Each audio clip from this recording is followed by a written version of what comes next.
Ada lagi yang tanya saya kedai dekat mana, kedai dekat mana. Sebenarnya saya dah pin dah. Saya pin pula. Saya dah letak dalam playlist dah dekat dalam profile. Ada playlist tu lokasi kedai. Tengok kat situ pun boleh. Tapi tak apalah, saya cerita sekali lagi. Lokasi kedai kita dekat Pandan Damai 1, Kuantan. Kuantan Pahang. Dekat Kuantan kita buka setiap hari kecuali hari Ahad.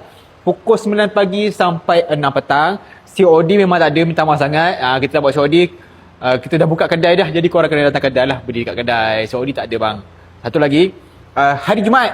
Hari Jumaat kita tengah hari kita tutup sekejap nak pergi solat pukul 1 sampai pukul 2.30 petang. So nak datang boleh datang lah. Cuma hari ni 27 hari bulan 11, stok memang banyak tak ada. Okey, nampak belakang, stok memang banyak tak ada. Kalau nak datang kedai, datanglah 28 hari bulan, 29 dan seterusnya lah. Ataupun nak mudah PM je lah dulu, tanya stok yang ni ada ke tak.